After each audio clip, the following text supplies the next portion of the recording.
ready to go back at this? We're on physics.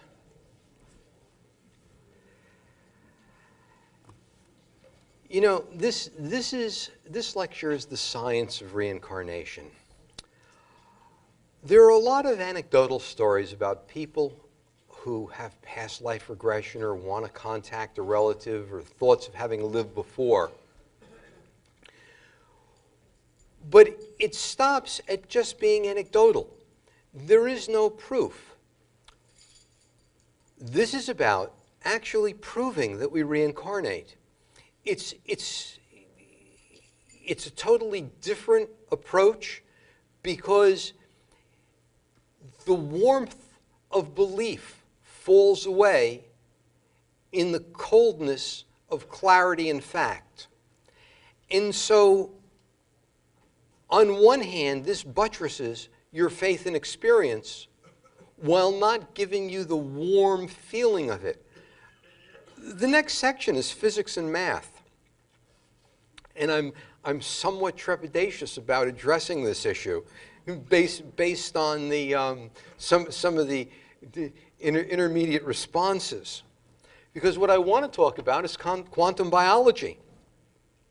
And most people don't understand, most people, more than most people don't understand it. So I'm going to try and explain it very easily. Your cells, you're made up of your cells. But those cells are made up of atoms, and those atoms are made up of quarks.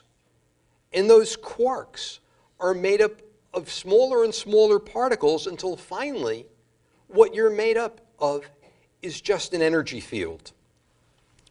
So whether you call it a soul or a scientist calls it a discrete form of energy, both descriptions are the same. So what we're really doing here is with this science, we're actually breaking down what comprises you and your consciousness. You know about the DNA code. The next thing I could tell you about is how the University of Washington just found a second code underneath the DNA code. They're separate languages. One describes the proteins, the other instructs how the cells are to interact with each other. After some of the comments, I almost don't want to tell you about the study. But what I want you to understand is this. As we dig deeper and deeper into what makes up that code, our code will be written deeper and deeper until we reach the very energy that makes us up. The energy that makes you up is not dependent on your body. Can a code appear on biology without being written on the physics, the very energy that makes us up? Let's put it this way. Have you ever seen a house built and after it was built, then they decided to install the foundation? In short, your consciousness existed before your body and will exist after your body is gone. That's what the science is doing. There's another study that they just entangled two particles that don't exist. The scientist who did this himself said it's certainly not widely appreciated. Nobody reads, well, almost nobody reads physics papers.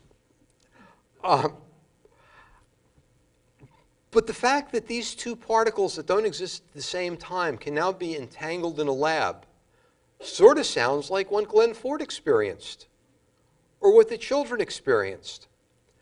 What we're seeing in the micro, we see in the macro, and it's consistent.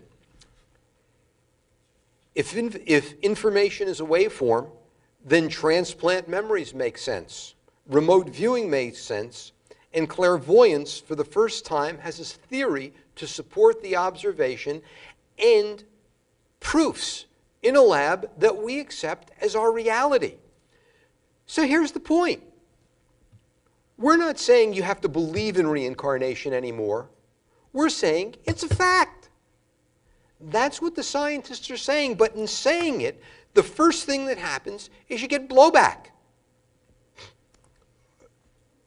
there's so much resistance to the idea that I can take apart Islam or I can take apart Jesus and actually study it as a belief system. So one of the things that support this entire thing is mathematics. Einstein said mathematics is the language of God. And fractal geometry supports this. There are 2 points in fractal geometry. There's iteration and self-similarity. Iteration, a drop of water coming out of a faucet. Each one an iteration. They're self-similar. Could be a little rust in it. Each one could be browner, a little bit lighter. They're self-similar. We can infer the parts from the whole. What I'd like to do is show you, there's no way that I can explain to a lay audience fractal geometry better than this little video.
Now here's the point of that.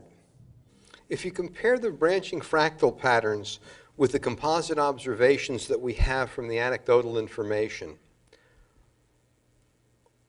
we see fractal patterns in the children who claim prior experiences. What this is telling us is that we are not who we are. We're not our particulate consciousness, but we're much larger than that. This life is sort of a one-event thing where we're going onto a football field and we're playing between the lines, we're playing by a certain set of rules, and it's time-stamped. It has a beginning and has an end. And there's a result. But that's becoming our reality, not our belief. And part of this science needs to examine our resistance to it and the things that prevent us from seeing that. Things like blasphemy.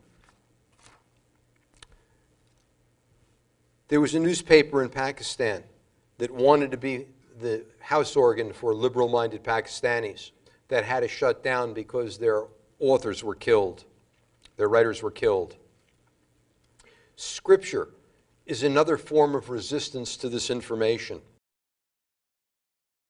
It was only in December of 2013 that the Mormon Church said that a black skin was not a mark of shame. However, in 1960, one of their apostles suggested that Native Americans who converted to Mormonism were going to gradually become white.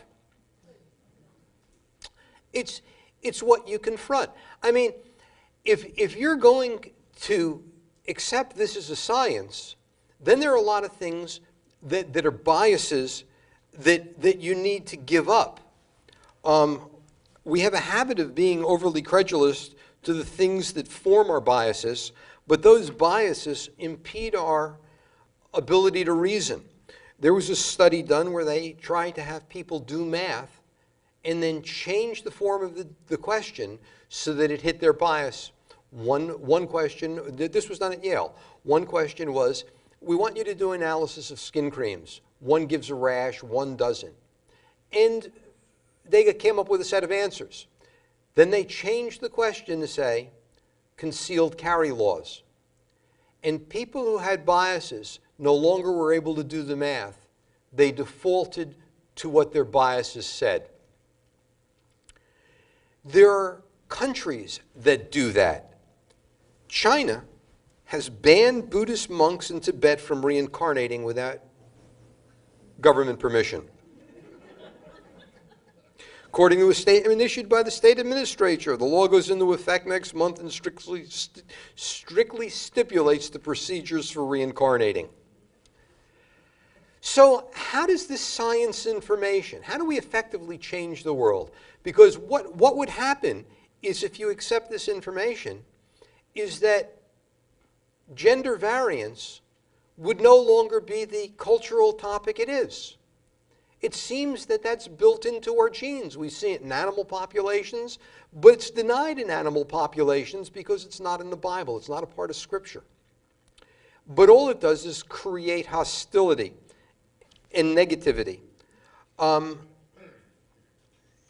Religion is viewed through the lens of our ancestors' experience, and it was viewed locally, but it's a common form of human expression. If we take it and dissect it, what we find is this science doesn't pull us apart, but pulls us together. And really, that's the direction this science needs to go. It's not about, listen, you can listen to Brian Weiss and the Hay House people and the methodology they use to help individuals, people who are wounded in the past or want to reconnect with someone. It's all valid, but it doesn't address our larger global issues. I'll give you an example of what I'm talking about. There's ample scientific evidence to indicate that there's homosexuality in animal populations. Okay? So let's say I want to kill the gay giraffes. Giraffes have been shown scientifically to have a large portion of a gay population. In order to take that out, I'd have to kill all the giraffes. Refer to an interview I saw with Dick Cheney. Dick Cheney was being interviewed by Wolf Blitzer, and Wolf wanted to discuss Cheney's gay daughter. And Cheney's response was, Wolf, don't go there, you're out of line. And so they didn't go there. Now, the reason I use Cheney as an example is because he is so conservative, religiously right-wing. And yet, in his gender pool, there is this waveform of a gene that exhibits itself just like you would having a blue-eyed child. Brown eyes are dominant, so brown is brown-eyed. Brown-blue or blue-brown is brown. Only blue-blue is blue-eyed. Now, if you teach this as a form of acceptance, as a form of scientific fact, and you teach it here, you're going to end up teaching it in Russia, because science propagates within a science community. And if you do that, you will actually be inserting into the education community in Russia something that undermines Putin's political ideology. This makes us the same. It's consistent with biology, physics. If there's a group that you see here, that group will be in the afterlife. It's a Galileo kind of moment. When Galileo said that the Earth was not the center of the universe, the way culture responded to him was to put him under house arrest.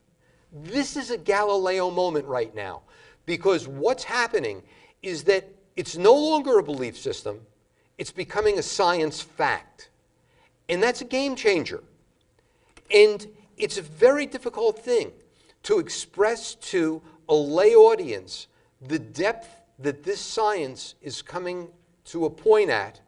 Even the scientists. Here I'm at the University of Virginia, and I want to talk about the science of reincarnation. Virginia is a strongly conservative Christian state. You can go down to South Carolina and Louisiana. You can't make that acceptance of this scientific fact, and you see this in the studies of reasoning when this is given to people.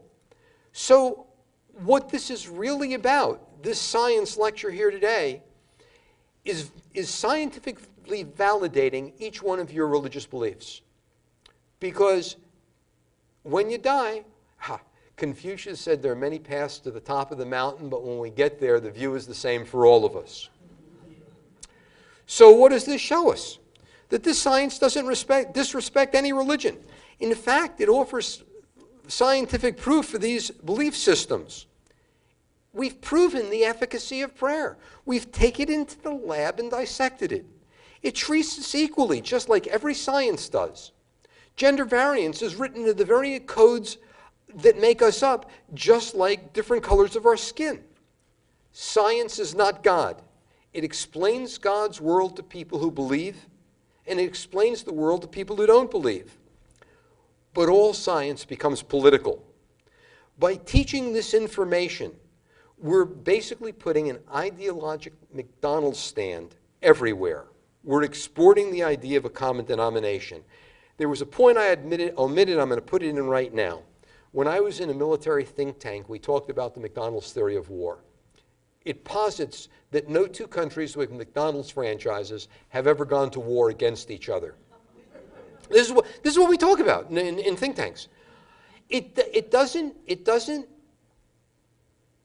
What it really means is that if you have a cultural, economic, and political similarity, if you share that, you don't go to war with each other. And by putting this science in our schools here, it will propagate to schools everywhere else, and we will have an ideological similarity. And for as much as this is about proving that this is true, it has a cultural and political application to reduce friction. This has to be taught. How fast our colleges teach this will reflect how fast the world learns it. And if our scientists who are doing this research won't stand up for it, then who will? UNLV and University of Miami and Princeton do not share a common method to exchange this information. And that's one of the points of this lecture. That has to occur. If you don't accredit this science, then how do you write a funding request to do this science? You know all about government grants. If the science is not accredited, then how do I get money to do research on it? So let's stop the hyperbole of this offending any belief system or religion. If you don't understand this science, then you understand if there are different religions here, there are going to be different religions in the afterlife. Institutionalized ignorance that protects itself by not allowing counterarguments or new information, even when this new information supports its core beliefs and is respectful of those beliefs, will fail. I don't want you to be afraid of this information. It's not going to hurt you. Once you understand it, it's going to reinforce your faith. So there's a call to action for all of you. When you leave here, you may not have understood all the points, the scientific points that I wanted to make. But the bottom line is this science is real and it's proven. Our mind, your consciousness, will exist after you're gone, and you will have another opportunity to have another swing at this again. And when you're in that interim period between lives, if you take the anecdotal information of the past life regression, the near-death experiences, the children, and you extrapolate out all the common things they're saying, you'll actually get to negotiate what your new life looks like. And it's not going to be judgment of fire and brimstone. It's rather an evaluation process. Now, I've got one story.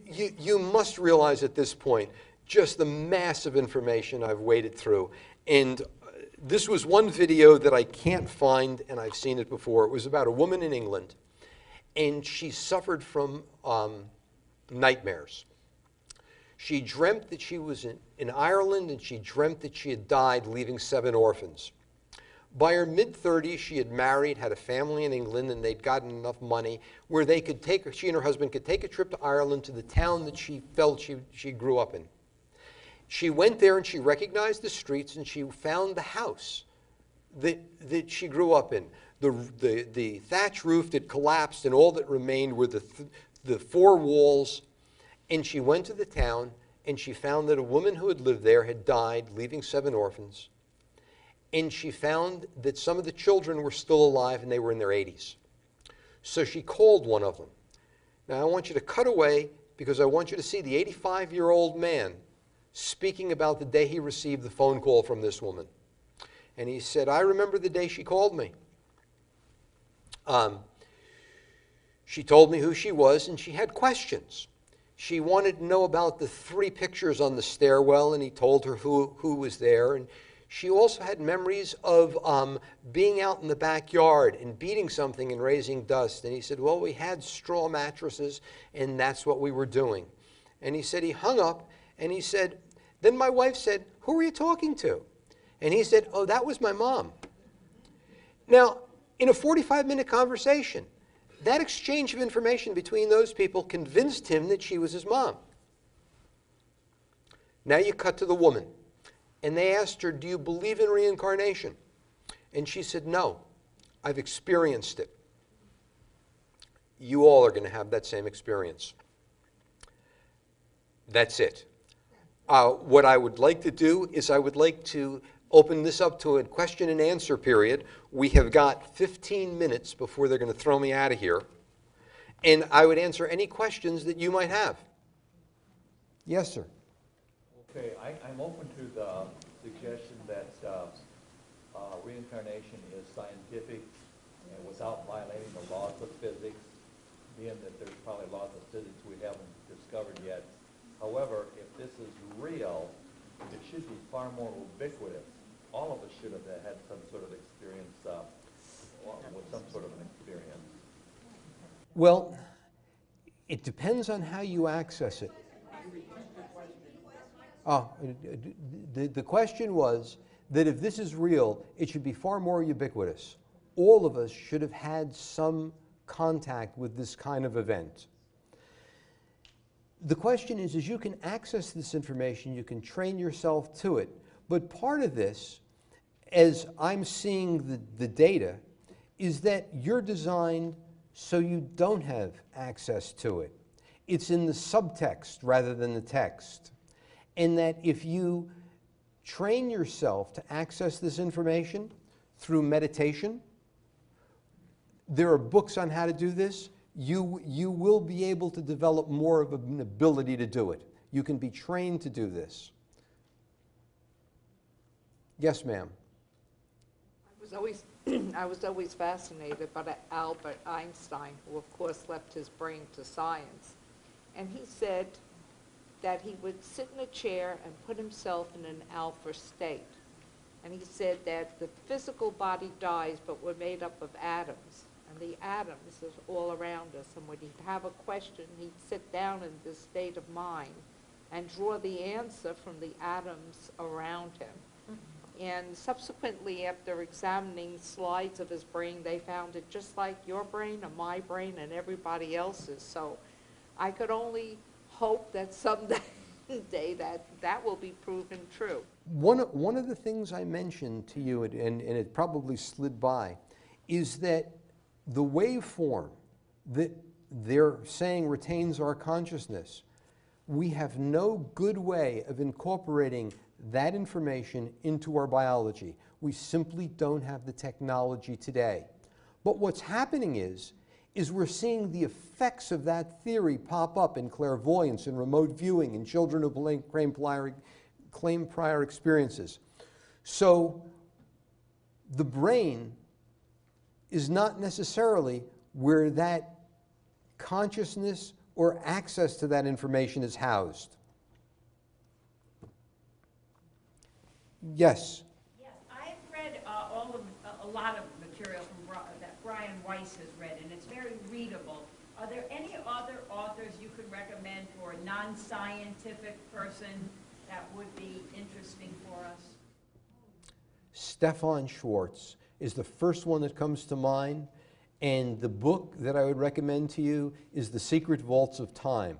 And it's a book about clairvoyant archaeology, which is fascinating, but the way the clairvoyants access the information and how it was done is the same methodology that Brian Weiss uses, and incidentally the same methodology that they use at Stanford and Princeton. So it's become a scientific protocol, so to speak. But if I was going to start with one book, I would start there. Could you repeat the name and the author? The name of the book is The Secret Vaults of Time, and the author is Stefan Schwartz. What do you think of Edgar Cayce's book? Edgar Cayce is, no. There are some people who can play a musical instrument, and then there's some people who are child prodigies. Edgar Cayce, Stefan Osowicki, who preceded Cayce a little bit, they're like the child prodigies. His book is simply a verification of everything we've discussed here. But with this lecture, we're looking at cause. We're breaking down the science and how it works. In Cayce's book, we're looking at effect, the result of how the science works. And so Edgar Cayce's book is exceptional, but it ranks as an equal among other exceptional books. How's that for an answer? Yes, sir, the man in the blue shirt in the back. You indicated that under reincarnation you come back as the opposite sex. Yes, sir. You also indicated you come back as an animal. What scientific proof is there that you come back as an animal? I have none. When we talked about animals, we weren't talking about coming back as an animal, although in some of the wisdom traditions in the Far East, that's possible, or so they say. But what the reference to the animals were there was the fact that there are animals in the afterlife. In short, your dog and your cat experience the same science that you do. That was the point of that. Yes, ma'am. You spoke about the rats in the maze, still, after various parts of their brain had been destroyed, still had the consciousness to get through the maze. Yes, ma'am. How do you explain Alzheimer's disease, then, in that we lose consciousness? The question was, if you don't lose consciousness, or you don't lose memory when the rats are going through the maze and having their brains burned out in various segments, then how do you explain Alzheimer's disease? And the answer was, there is no answer. Our current science can't explain that. Although the other night I heard that Alzheimer's is a far more virulent disease. 2 years ago they said there were 86,000 people a year died from Alzheimer's, and this new report said over 500,000 do. What, this lady right here. Okay. Can you hear me? Yes, I can. According to your theory on what you're teaching with energy, it's about energy. With the Alzheimer question, my thought is, and it's just a thought, that in our conscious world, we get Alzheimer, which is a medical problem. But if we go to the subconscious, which is energy, carrying information, wouldn't that be the reason why the mice found their way through? It may be that the physicality is impairing the transmission of that consciousness because it's deteriorating. That could be an explanation for it. But if I'm going to say that factually, boy, if you know me, I need a study to back that up, and I can't give you that right now. Yes, ma'am. Have you heard of the new Russian scientist who's used a Carillion camera to photograph what happens to the soul when a person dies? I've seen some studies. I don't think I've seen that one specifically. There have been studies to try and photograph auras, but your answer is no. I can't incorporate that into this database today for you. Yes, ma'am. The lady in the yellow jacket. As a response to the woman who asked about Alzheimer's, I have a theory, and who am I, but it's just a theory, that somewhere I've seen two people go. And what happens to many Alzheimer's victims, that's what they are, I have the feeling that inside they know what's physically is happening because they don't want to eat. That was my sister-in-law, and I think I knew that's what was happening, and she did not want to stay here anymore in that condition, and she just refused to eat. And God forbid if it happens to me, and somebody say if they'll feed me through a tube, don't. You know, I'd just like to tell you a personal experience. I have a good friend, Carl Arriaga, and his mother was passing away, and she became comatose. She was in a coma, and she never liked his wife. And he would talk to her. He would go to the hospital, and he would visit her. She was in a coma, but he worked for Merck, so he knew you could talk to coma patients. And he would tell. And he said, "Mom," he says, "I want you to know, Deborah and I are breaking up." And she woke up, and she said to him, "This is true." She said to him, "You know, I was talking to your aunt." Well, his aunt had been dead for 5 years. And she said, "I can't die now. I've got to go help Carl." And she lived another year. When she passed away, ultimately Carl and Deborah got back together. But there's so many stories that just blow you away with this. And then you want to know more. And so you read and you read and you read and you read and you read and you get into the science of it. And then you stand in front of a group of people and you can't communicate the depth and breadth of what's making this real. And the scientists themselves are backing away from it saying, "I don't know," and if you bring it up, If you're at the University of Virginia and you've done a study for 40 years and you want to put the science of reincarnate, because they were calling it studying children who claim prior lives. Nondescript enough. It wasn't funded by the University of Virginia. Guy at IBM died and left the University of Virginia $1 million, so they had an endowment. But the minute they called it the science of reincarnation, ka-ching! Oh, no, that's no good. And that has to change. And that's the point of what I'm doing here today. That has to change. It has to change with the scientists. It has to change how we address it. It has to become a military initiative. It has to go to places like Islamabad, Abbottabad, and Tehran. Do you know that the Ayatollah Khomeini had a transgender individual come to him while he was running Iran and wanted to have a sex change operation? And the Ayatollah Khomeini not only allowed it, the state paid for it and issued a fatwa that if you're transgender, you can have a sex change operation, we'll pay for it, but once you have the sex change operation, then you have to adhere to the moral and religious doctrines of Sharia according to your new gender. That's sort of enlightened for that guy. Yes, sir, the man all the way in the back. Is there any university right now that's doing studies about this that you know of? You mean aside from UVA and... There is nobody anywhere that's coalescing this body of information. You would think there would be a university somewhere that would say, you know what, we've got all these studies going on at these 5 or 6 universities, we're going to teach this as one course, and we're going to data mine. We're going to take our math department and we're going to look for similarities and do odds against chance against the entire aggregate database, and they are not doing it. And they're not doing it because you couldn't do this at the University of Louisiana. Okay? Sir, in the yellow shirt. I've learned how to regress myself, like I do meditation, but how could I go about improving my ability to speak to specific people? I mean, if I wanted to talk to my dad or my mom or my uncle, like how do I do that? I'm going to refer you to a book that Michael Talbot wrote.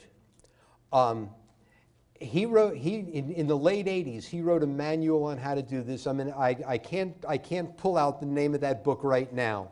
The guy's name is Michael Talbot, and as far as I'm concerned, he is without peer in some of the stuff.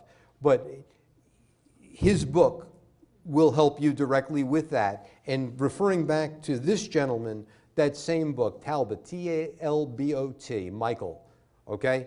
Yes, sir, the man in the blue jacket, or blue shirt. Is our government doing very much in the area of remote viewing?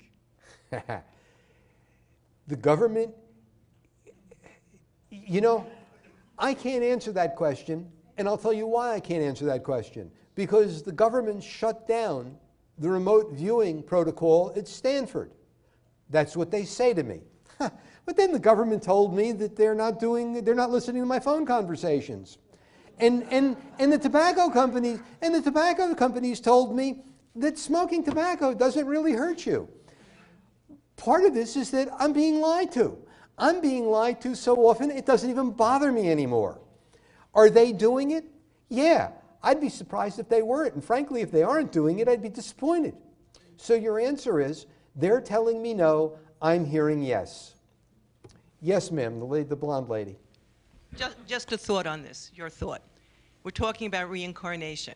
So it's an energy or a spirit or whatever you want to call it. At what point does it enter the body? Do you, in your opinion? It's a really interesting question. I want to tell you about my realtor at Hunter's Run named Dan Smith, who had a near-death experience. And she said she had the event and she wasn't ready to die. And she said she came back into her body through her feet. I said, really, Ann? She said, yeah. You're asking me about conception. I can't answer your question. At what point? My opinion is is that conception occurs before conception. I believe that in that interim period, you actually decide where and how you're going to be born. To me, the point of conception occurs before fertilization, okay? At fertilization, at some point in there, and you know when the heart starts to beat, let's call it that. It occurs when the sperm hits the egg. But actually, for me, it occurs before that. Because that decision is made to incarnate prior to that occurring. It doesn't occur and it's beating and then we're going to decide that consciousness goes there. Consciousness decides to go there before conception. We didn't get into time. Oh boy, if you guys were tired of my science that I gave you, when we start to dissect how time enters into this equation, you'd be cross-eyed. Oh, somebody, yes, sir. Is this material that you presented available so that I can present it to others? Well, you could buy my first book, The Science of Reincarnation, which I'm told is both good. I'm told it's either really, really good or it was absolutely horrible. You don't seem to have a middle ground, and really what occurs is how well you can absorb, how much the science grabs you. There was somebody over here. Are there places you can go if you have the feeling that you have been reincarnated, that you can be tested? Yes, there are. There are seminars. There's one, Brian Weiss does a loop. There are different institutes. There's one, it's near Tarrytown, New York, and there are seminars that you can go to work on your skills, to access more information, how to do it. Stefan Schwartz, I'd recommend you all Google Stefan Schwartz and subscribe to the Schwartz Report. It's a daily thing that shows up in your email, and he follows global trends. But if you go to his database, you will find, if you look for non-local consciousness, the studies done at Harvard on non-local consciousness, they had a bunch of guys who could really meditate, go to Harvard, and they wanted to put them in an MRI while they were meditating. And what they found in the MRI was when these guys started meditating, their consciousness wasn't there. How do I explain that to you? And where did it go? And when they wanted to come back, it came back. There are ways to access your non-local consciousness that exceed my ability to do it. But the places I just mentioned, when I read a book, and if I like it, I'll go to the bibliography and find other books of the same interest. Go to Brian Weiss, look at that institute, or I'll give you my business card, and you can email me your email, and I'll find it for you and email it to you. And by the way, any of you can do it. I'm easy to find. Email is goodproducts@aol.com. Yes, ma'am. There's an author that I believe he still lives in Hollywood. I saw him quite a few years ago, who regresses you hypnotically. What do you think about that? He's written many books. I believe his name was Masters. What I think about that is that is a standard protocol for accessing your non-local consciousness, and that his method is proven by the science that I tried to explain today. Yes, ma'am. Yeah, all these theories and these studies that have been done, are they saying that everyone is reincarnated? That there's no other form of afterlife? No. As a matter of fact, they are not. Well, there are some of the anecdotal studies on past life regression where people come back and they don't want to be reincarnated again. And it seems that you learn more if you're incarnated than not. But if you don't want to be incarnated, that's an acceptable choice, and you don't have to be. That's what the anecdotal stories are telling us. Yes, ma'am. What about the people that say they're mediums, that they can speak to the dead and give you information from them? I would be very hesitant to take what somebody else tells me speaking from the dead. If I have firsthand experience, I find it to be more reliable than having second or third hand experience, because it allows for, what's the word I'm looking for?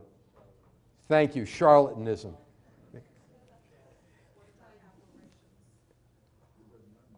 What about, yes, the lady right here, and I'm going to get to apparitions in a second.